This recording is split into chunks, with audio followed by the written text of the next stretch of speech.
Matt Fusel, he wrote about overworking your art. He said, we know that we need to stop at the peak, but we don't know where we are on the mountain. But it's such a good metaphor for our work. You never know when it's really done.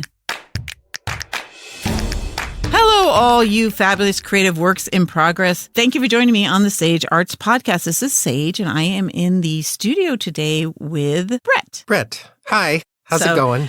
We are in the studio together today because we're going to talk about a subject that we've actually talked about, I'd say quite a lot in the last few years, but we didn't really put a name to it. And we want to talk about finishing your work because Brett and I are kind of opposite on our, philosophies or how we approach it. I finish everything. I finish things I shouldn't finish. Like I'll start fixing something and realize that this really is either impossible to fix or isn't worth fixing. You're an over finisher. And I'll still try to do it. Yes, I'm ridiculous. And then Brett has this thing about he gets to, like a point and then he's like, I'm good. Yeah, I like to explore, I guess, and just follow that impulse until the impulse sort of peters out, and then to go back to it isn't as, I want to go to the next thing and do another thing like that. So we're kind of like extremes on the whole finishing thing. And I don't know that either of us are at a place that is really as productive as it should be for us. So we thought we would talk about our experiences with finishing, not finishing, what that means, our philosophies behind it. And I did a lot of research about the idea of finishing artwork, whether you need to finish your artwork or not, what unfinished artwork can do, because actually there's a whole thing about unfinished artwork out there, and we'll talk about that. So, but before we get into the subject matter, I need to do a few shout outs. First of all, Coda on Instagram, thank you so much for creating that story on the fear episode. I really appreciate you sharing that. I think you've been cheering me on since like maybe the very beginning. So thank you so much for being there for me. And of course, you all can share anything that I put out about the podcast. I mean, if there's episodes that are speaking to you, just think there are probably others out there who would love to hear the same stuff, right? So share whatever, whenever, wherever. And thank you, Coda, for doing that. Then a big thank you to all of you who have continuously been contributing and commenting, especially Wendy and Becky and Julie and Coral and Trey. Thank you all so much for your support, your encouragement, and especially the feedback with detailed information about things I could do better. I so much appreciate that. It really helps me out in terms of determining the direction of the things that I do here. So if any of you who haven't yet commented would like to, please, please, please do. I love hearing from you. It really does help me. So you can go to the contact page at thesagearts.com. You can go to Instagram or Facebook and go to the Sage Arts Podcast accounts and send me either messages or comment on the post there. And of course, if you do get a lot out of the podcast and you're able to give back, you can do so by going to the sagearts.com and go about halfway down the homepage and you'll find a Buy Me a Coffee button or the PayPal button, which has recurring donations if you'd like to do that. And all of these links are also available in the show notes if you're listening to this on a podcast player. With that said, let's get back to the conversation. So let's talk about this finishing thing.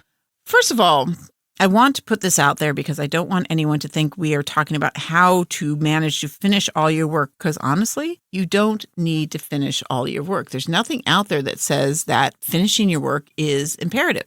And truthfully, unfinished work is part of being an artist. If you don't have unfinished work, you are probably not doing the kind of exploration that is really pushing you, pushing your ideas and getting you to a place where you're exploring really new and usually very motivating things. Because deep exploration, it comes with disappointments, it comes with wrong turns. So sometimes you're just, why waste my time finishing after you've learned what you needed to, and you're going to have unfinished work. So keep that in mind. This is not about you having to finish your work, but about figuring out when you need to finish your work and what that means for you and choosing your ideal in terms of finishing. So I wanted to also start out with the opposing view, kind of what does finishing do for you? So some of the basic things I'm sure you could add to this list is that finishing is a natural part of the creative process. You start to make something. I think most of us start with the idea of finishing what we're going to do. Of course, if you're just playing and it's completely stream of consciousness kind of playing, you may not think you're going to finish anything. But normally, if you're making a particular piece, something that you've designed and worked out, you plan to finished it. And so getting to that end is a goal. It's usually a fulfilling part of your practice.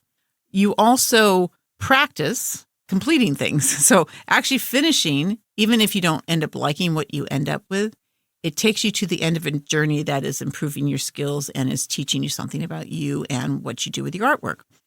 Finishing also, and this is an interesting note I got from some of the things that I was reading, finishing enables the work to exist without you. And I think for some people, that is really important, that the work goes on to kind of have its own life. And I think that's been true for a lot of my pieces, especially if you look back at pieces that you made years and years ago.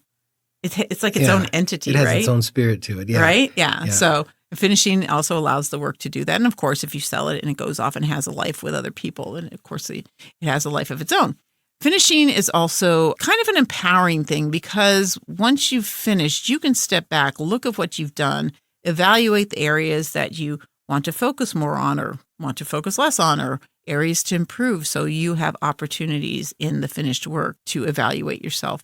And of course, if you have finished work, then you have something to sell, which is something that can help finance the costs of your materials or put food on the table, whatever. So it obviously gives you the opportunity to sell. And selling is, affirming, right? Yeah, you get a certain acceptance from it, a certain validation of the process, and right. You value that. That feels really good. And it feels really good. Yeah, absolutely. Okay. So. And then, of course, and I think this is kind of pinnacle for me, that once it's finished, you have opportunities to share a completed idea with other people and communicate with other people and connect with other people through your work. Yeah. Yeah. An opportunity to show what you do and get feedback or response. Yeah. We make our work with the idea that there's something that we want to express and something that we want to communicate. Now, some people say they make it without the intention of communicating.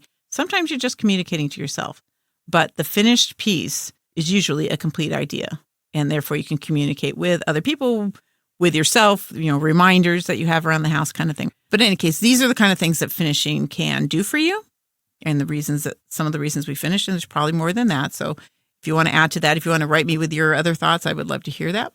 But why are we talking about finishing? Yeah, I'm really interested in this topic. It's true. And we're talking about it because I'm thinking about it a lot. Yeah. It's often a struggle. Mm-hmm. A lot of people struggle with finishing work, and there's a lot of guilt around it, or, people feel it's problematic. We feel bad if we don't finish something, either because we've wasted material or we're down on ourselves because we weren't able to accomplish what we were after, or grasping at results. Yeah, that doesn't feel good when you don't get there. Yeah. But you got to remember, first of all, if you're not finishing stuff, but you actually have done the work, you've done the work. Yeah. You've gone through a process.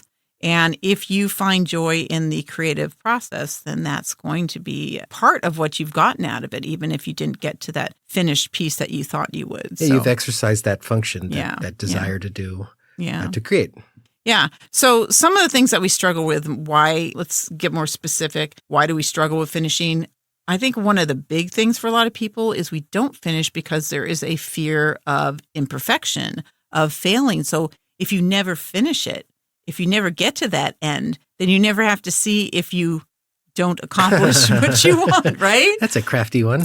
Yeah. But we do that. We're like, I'll work on that later. It's just not finished yet. So, sure. Because then you never have to say you failed. Yeah. If you just never finish. And I think, a lot of artists are the hardest on themselves. So if you don't finish it, then it's like a little escape hatch. So yeah, it's something that you can just kind of put off the whole judging the judgment of it, of a finished piece. So judgment from ourselves or from anyone else. Yeah. And if you want to hear more about getting over that, I would suggest going to the perfection episode. If you haven't already listened to it, that episode 18 on perfectionism, we go through a lot of that, the fear factor. So we also struggle with finishing because we don't prioritize our work, especially if we've been taught or have people around us that don't value it, that just think of our work. Like, let's say we have a day job and we have a family. So those things for most people are like, that's the priority. You got to go to your job. You got to take care of your family. And I don't disagree with it. I just don't think for many people that the artwork is of less value. So if your creative time is super important to you, you need to tell the people around you. You need to tell yourself if you were told, like when I went to art school, my dad was like, well, what are you going to do for a career? How are you going to make money? And so you've got this whole idea that I have to make money doing my artwork. And I make money around art, but I don't make money from my artwork right now, but I still do it. So I have found value in it differently than just the monetary. But a lot of people, if you're not doing it for money, they don't think it's important. But I think your experience is important, and your going through the process is just, satisfying and a big part of your life, right? I was lucky. I never had that. It was just, I just got encouraged to draw and do whatever I did. Yeah. And it was never about money. And then I just sort of pursued what made sense when the time came. Yeah. But yeah. So if there's problems with prioritizing it, we may not finish work because of that, because we simply don't have the time for it. I think there's also a huge thing, and this is probably big for a lot of people. We also prefer the new and exciting stuff versus the kind of established and familiar stuff. So if there's a project that you've been working on for a while, you might get a little bored with it, especially if there's a lot of repetitive items that have to be made. And you may think of something new, and then you just want to go do the new stuff. Yeah, I guess to keep moving forward. Yeah. And to go back into something isn't as exciting, but the idea would have to really draw me in, to do it. And I have had stuff like that. It's not like I haven't finished anything, but I've finished a lot of stuff, He does finish stuff. Yeah. I'm not saying he doesn't finish stuff. But that's the multi-layered thing we can talk about. Yeah. So if we can't see each bit of progression as an exciting new reveal, then oftentimes we just set that piece aside for the next new and exciting things, and then we end up with unfinished work. Finishing also means editing. And some people do have issue with working back into something that's their initial expression, initially what they put on paper.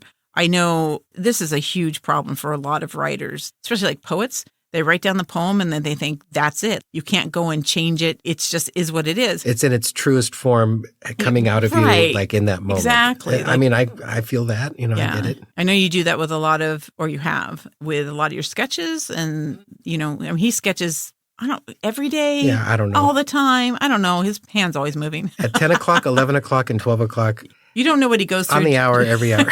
I'm just kidding. You don't know what he goes through. Like, he's sitting here in this podcast room, not being able to sketch. Like the first time, I'm like, you can't bring that pencil in here because it just be scritch. It does make noise. It makes noise.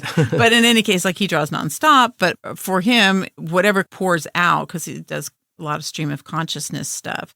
Yeah, in my personal work. In your personal work, and with my professional work, there's a lot of structure and a lot of editing and a lot of going over again and again to make the best thing. Right. And I love and respect that process too. But when I come home and do my own things, there's a little bit of that need to run free in the fields. And, So we've ended up with these conversations where I'm like, oh, this is a really great piece. You should work in the color here. You could do this or that. I talk in terms of critiquing work for improvement, because it's what I've done like most of my life as an editor, a teacher. And it's hard not to talk about polishing and improving. What a great resource for me that you can look at my stuff. But as soon as I say I'm not going to listen to it, I'm not going to do that. It's like, this isn't what I do. I mean, I know we've discussed your work in terms of the comics that you do and the little sketches that you do in the mornings and things that you're like, I just want to put down an initial like movement and expression. Like a feeling of something. Of what you're drawing. And then you don't want to go back in there and redo it. Well, because it's a record of that moment and that feeling. Right. And it is. And it literally is. But to go back into it and make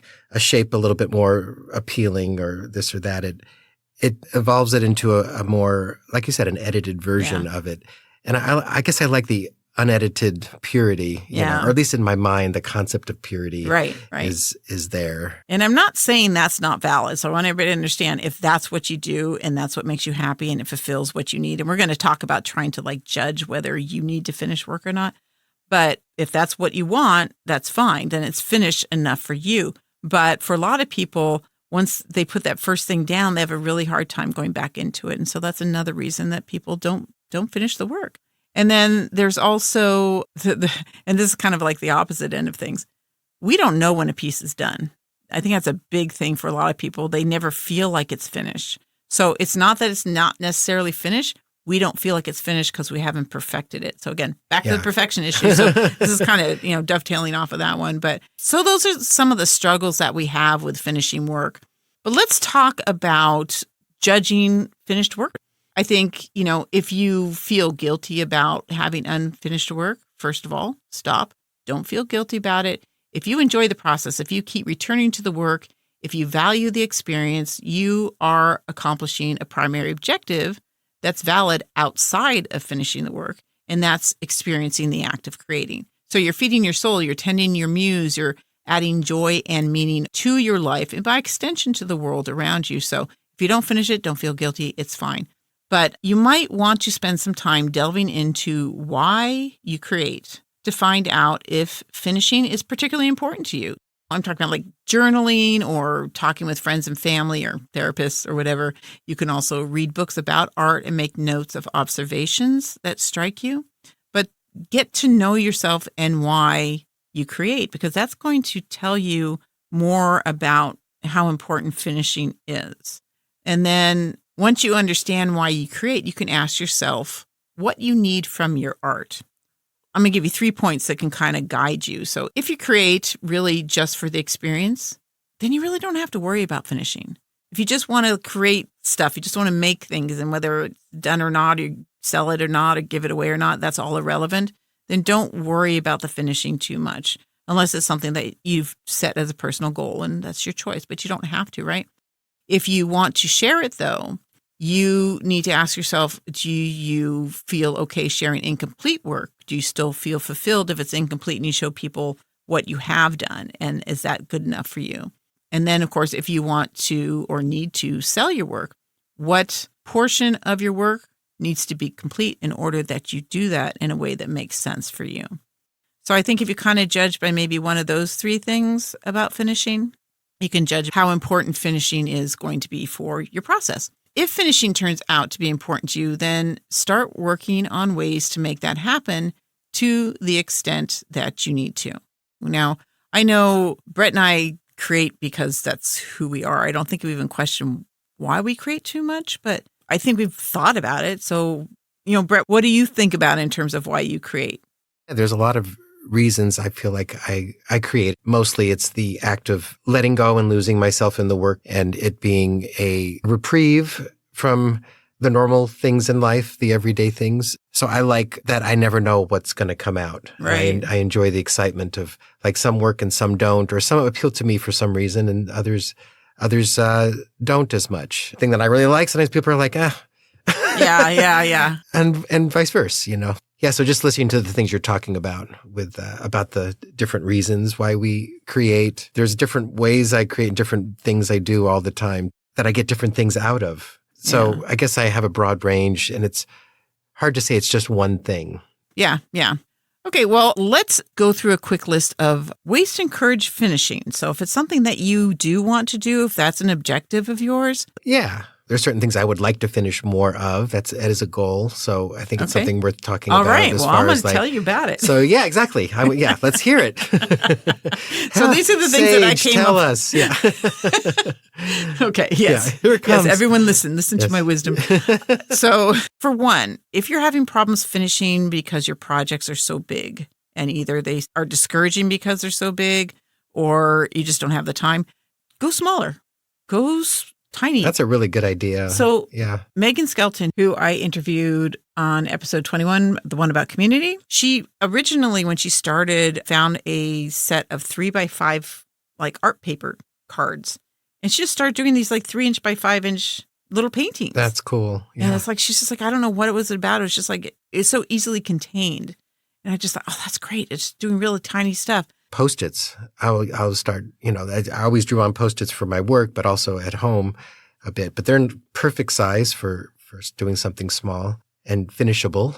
Yeah. Things that you can do in like 30 minutes or 15 minutes or whatnot. And the thing is you can do a bunch of small stuff, even if it's not kind of like the end goal of what you want to be creating.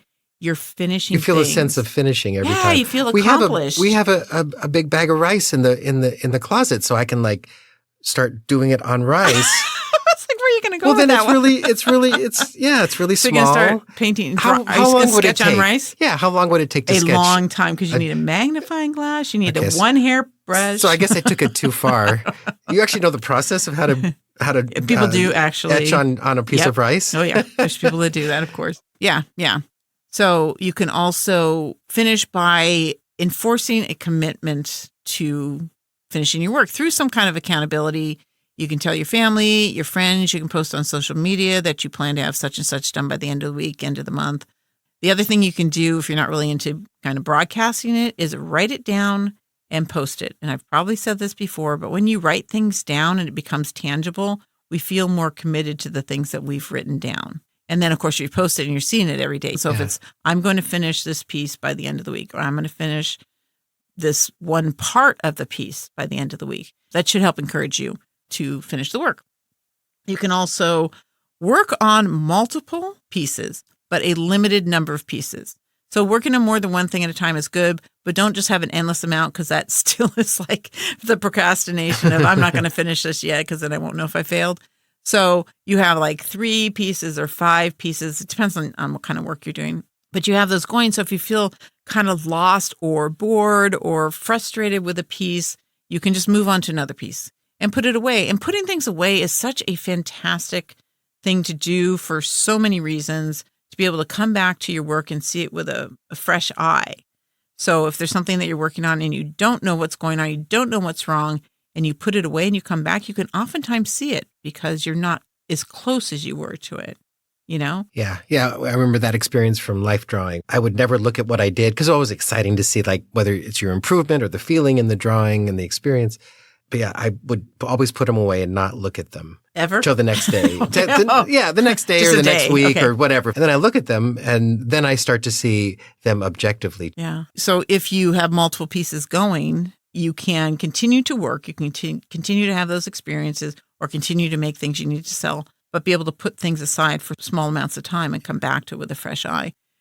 And then try to work on your art in a place that you don't do anything else in. So we have a tendency to associate a place with particular tasks. It's one of the reasons why you've probably heard you shouldn't do anything in bed but sleep and, intimate time. So if you have a place where you do your art, try to make it a place that you only do art. So when you sit in that space, your mind and your body kind of knows what's going on, and you're more easily going to get into the work. And if you can get into the work, you're more likely to finish things, right?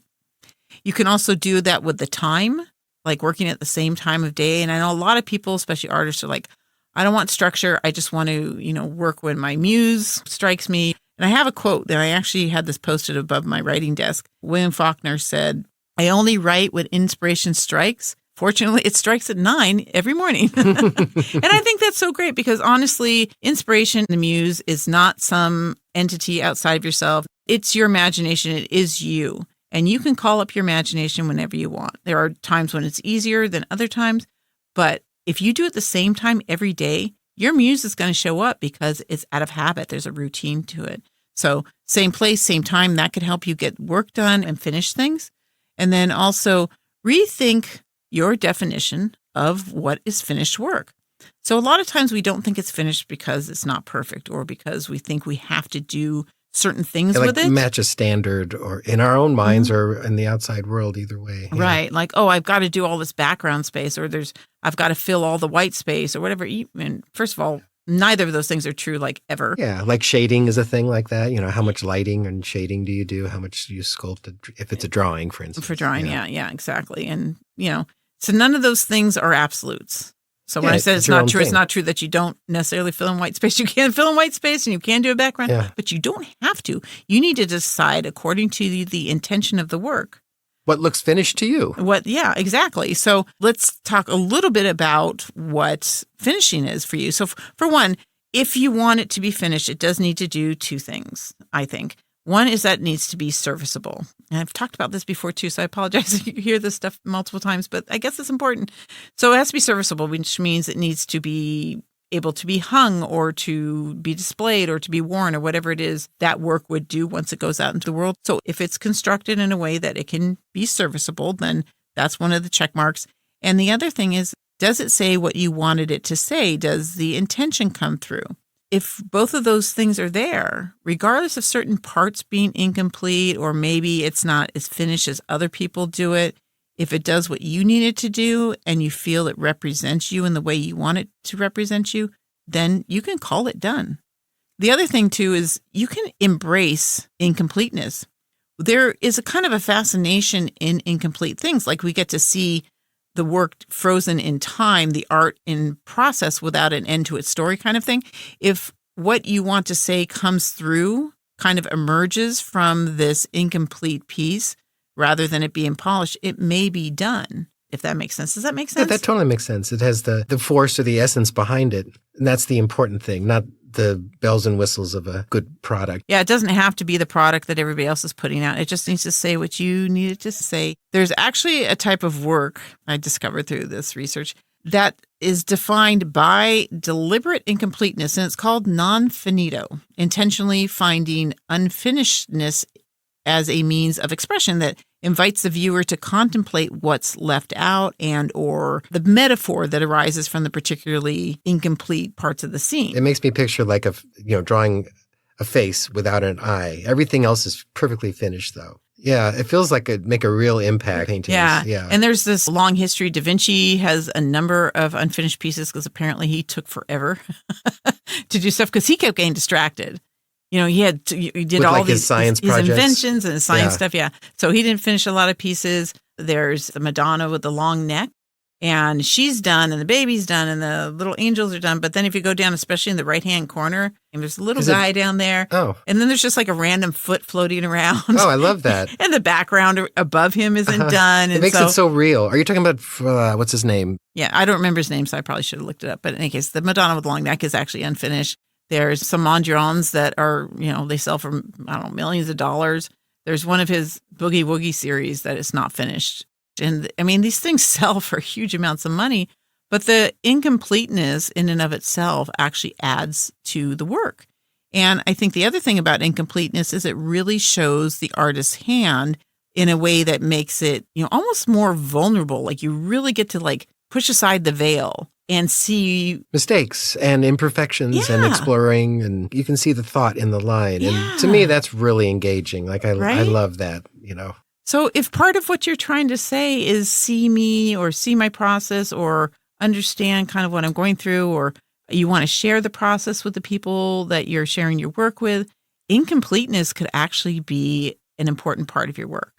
So if you're not finishing stuff, sometimes maybe ask yourself, do you love it even if it's unfinished? And if you do, is it because some of the unfinishedness is saying something additional, it's adding another layer to the work for you? Yeah, and maybe you're uncomfortable with being seen, your work being seen that unprocessed, unfinished, I think there's a lot of people who could relate to that. They don't want to show the imperfections. Yeah, but it could be really freeing to do so, don't you think? I think so. Oh, yeah, I do. I like doing that personally. Reading about this stuff has made me think, I just want to do some stuff and not finish it. Yeah, just half finish it. Just kind of here you go. Because it's a legitimate process of exploration. You're just like, Absolutely. I'm going to try this. And I've taken that as far as I want, at least for this moment. So I'm going to go either do something else or I'm done, But that's shareable. So done with not being finished, which is sort of ironic. Yeah. But it's something you can share with other people. He's like, this is part of my world. This is part of my process. This is part of the things that are important to me, including this exploration. The exploration is going to come across an unfinished work more so than finished work. Yeah. Right? And that's really, I think, really valid and makes it something great to experience. You see someone's, it's like you're sharing an experience with them. I'll post some work of people doing this non-finito work or famously unfinished pieces. Interesting. I want to see those. Non-finito. Yeah, there's energy to it. When did that originate? Who made up that word? I don't know. I didn't find the history about it. Just read that's what you call it. So, but I think I just thought that was really cool. Incompleto. That'll be our word, incompleto. Some incompleto work. Yeah. So, okay. And then the other thing that we wanted to bring up, because this is such a thing, why we don't finish work is because we don't know when to stop. And I have this great quote. So Matt Fussell, I'm guessing, I'm not. How do you spell it? Fussel. He has a site called The Virtual Instructor. And he wrote about overworking your art, not knowing when to stop. He said, we don't want to overwork our art, but we also don't want to stop before it has reached its full potential. We know that we need to stop at the peak, but we don't know where we are on the mountain. Yeah, now, great. I don't know if that's his original quote, but it's such a good metaphor for our work. You never know when it's really done. And to be honest, I just say work is never done. It is never done. There's always something you could change or improve. Or later on, you think, oh, that's not really what I want to say anymore, whatnot. So I feel like artwork is never completed. Yeah. But when you want to know when is that point that you finish, it's like being on a mountain, but in like a cloud. Yeah. You want to know when you're at the peak, but you don't know where the peak is because it's just cloudy. Am I there yet?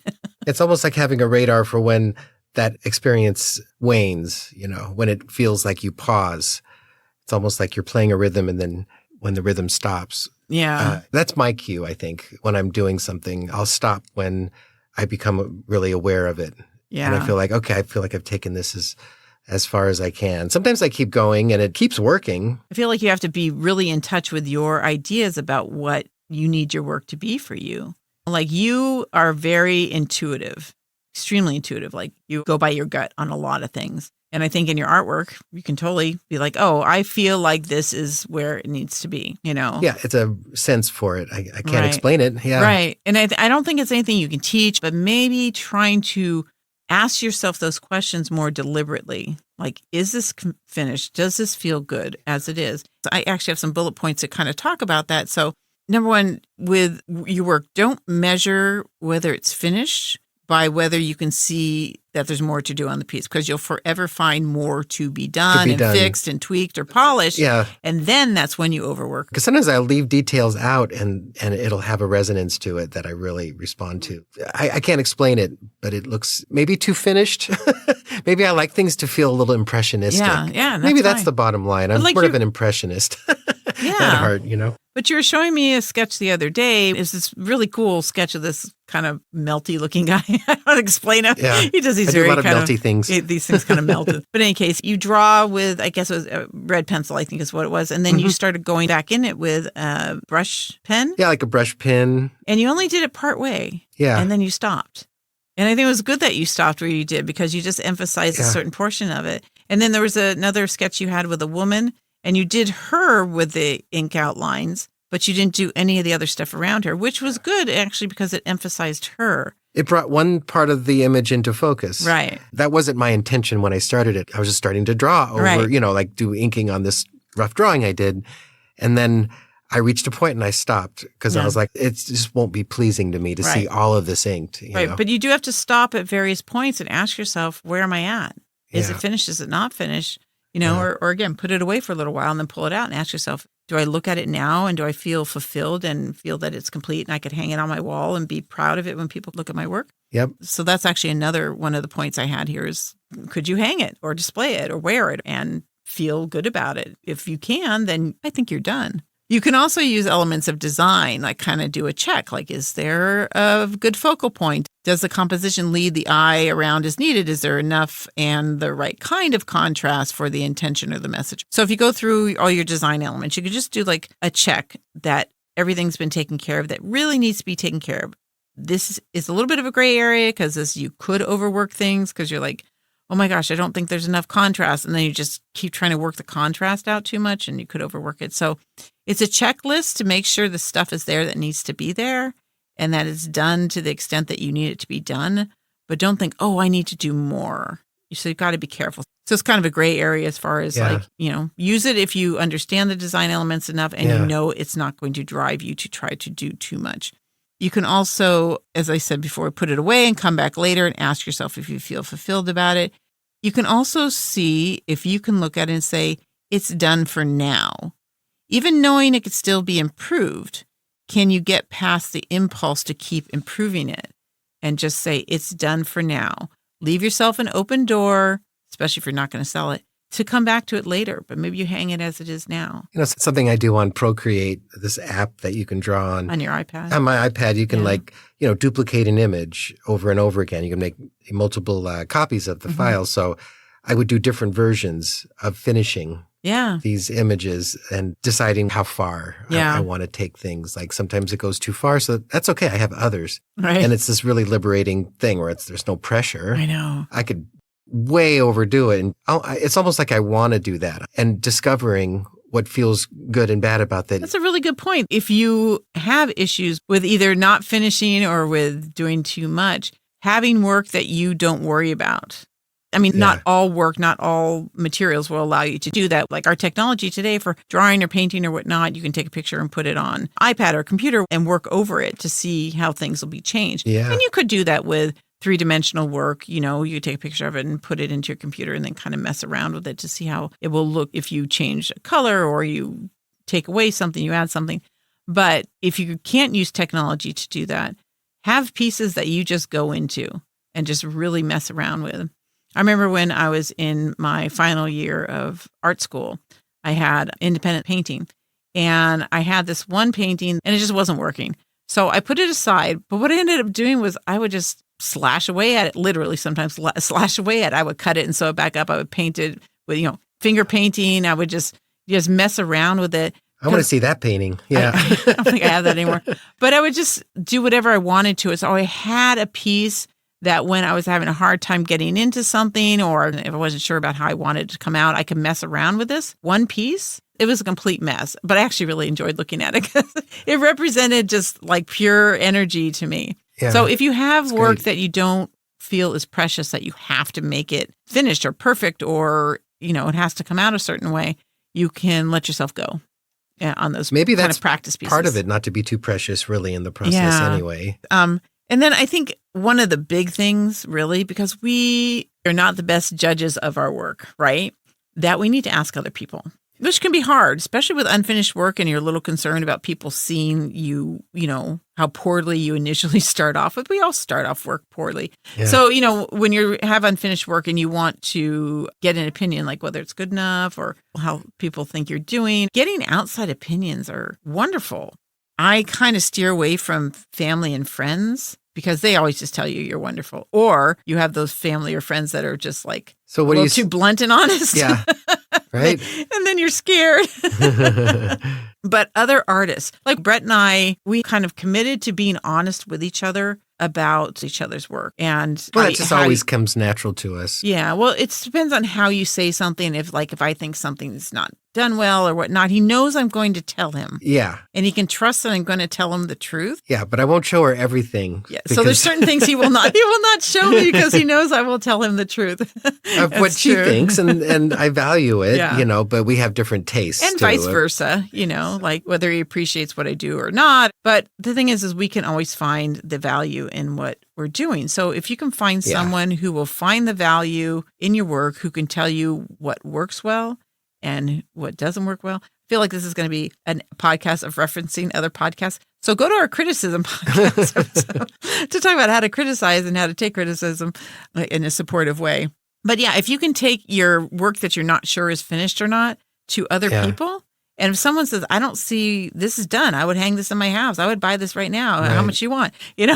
Then you know that your judgment of it not being finished may be incorrect or not quite spot on. So if you have somebody that you feel like you can trust, and I do recommend finding local artist groups, and you can, again, I'm referencing all my previous episodes.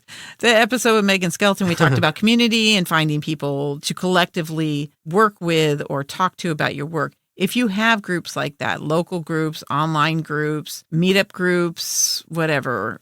Yeah, another artist who's a friend, I think, is always good too. Someone who part of your friendship is about being artists together and talking about everything. And so it doesn't have someone to value. Yeah. Yeah, it doesn't have to be a group, but just another artist I think would be most helpful in terms of figuring out if something's finished because they'll understand some of the things that you are questioning. They're more likely to point out, oh, this color doesn't work here, or this balance is not good here, or this edge isn't really finished enough compared to all the other ones. Maybe that's what you want to work on. And they'll be able to see it, and they're going to see it from a more objective point than you will. Yeah, and if that's the kind of input you want, you know. People want different kinds of input. Yeah. So those are kind of my offerings for you, my points of possible ways to work with things that are unfinished or figuring out if you need them to be finished. So now that we've talked about all of these points, Brett's been sitting here nodding a lot and not saying anything. So I think he's got a lot going on in his head.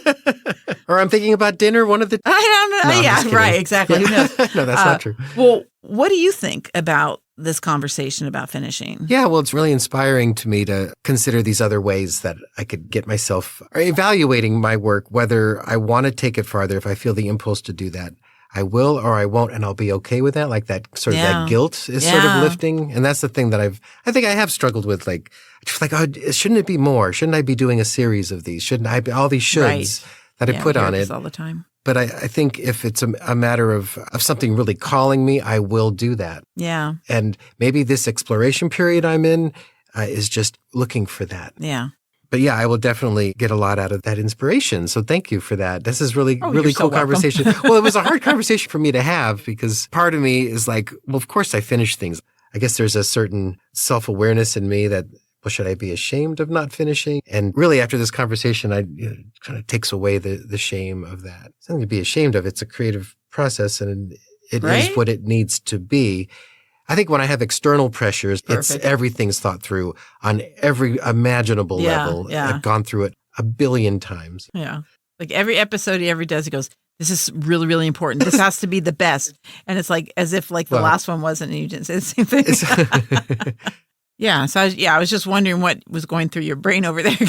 Yeah. Sometimes you got really quiet. And I was like, yeah, it's a lot to think about, a lot to consider. Well, that's great. Yeah. And I'm thinking in terms of finishing work, I generally do finish, but I so loved all that non-finito work that I saw. Yeah. That I'd really like to try doing stuff that has some unfinished space in it. Most of my stuff is not representational. I don't necessarily draw people's faces. I used to. I did photorealism when I was in college. So I do a lot of kind of abstraction or, things that are more about balancing color and light and getting impressions of things. So the things I do wouldn't be necessarily seen as unfinished so readily as like you paint a person and you don't put in an eyeball or you don't put in an arm or something. You're going to tell. That's You're intention. like, yeah, that's not done. So, but I would like to explore that more.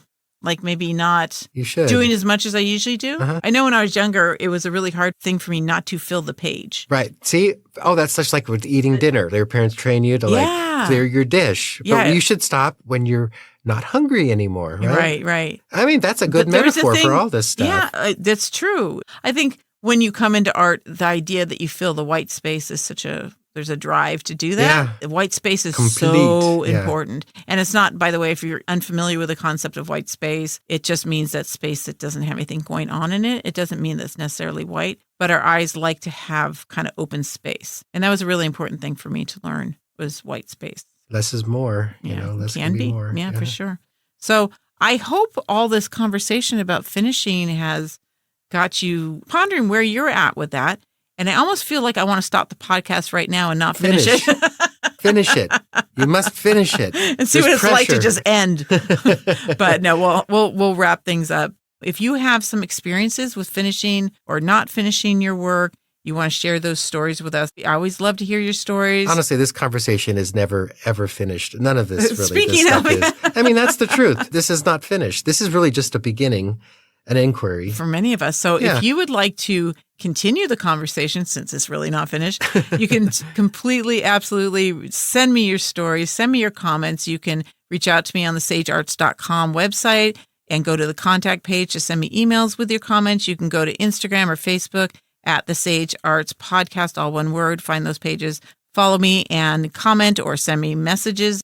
And if you get a lot out of this podcast and you want to give back, go to thesagearts.com, scroll down the homepage and you'll find Buy Me a Coffee and PayPal donation buttons there, as well as links to buy Feed Your Muse stickers, or you can buy polymer art, books or magazines. All that stuff goes to help support what I do. So no pressure. No pressure. No pressure. Yeah. There is no pressure. There's no pressure. But if you appreciate it and you want to give back, I love that. Not just because it helps finance what we're doing, but because it's affirmation that I am giving you the kind of material that you want. So you value it. Yeah. Absolutely. And I really appreciate that. So with that said, we are going to finish this podcast. I never thought we'd be finished. Oh my God. So we finished with this beginning. We finished with this beginning. Go out. This beginning of the conversation. Yeah. Go out and do the work. Finish when it makes sense. Don't finish when it doesn't make sense. And before we leave, Brett wants to say goodbye. Any last unfinished words, Brett? I just wanted to say that. And that's what he wanted to say. He so wanted to do an unfinished sentence. I was really so wanting we're just to do leaving you time, that. So, Brett, you have no more words, I think, because you stopped. And I'm not sure if I'm finished now. Oh, now you can't say more. Okay. See, I went on. Just when you think I'm finished, then you're not okay, finished. I'll stop now. So go out, do the work, and finish or not finish according to what you need. And don't feel guilty if you don't finish. It's part of the process. But do go have wonderful creative time. feed your muse, go out and do new and interesting things, stay true to your weirdness, and I'll see you again next time on the Sage Arts Podcast.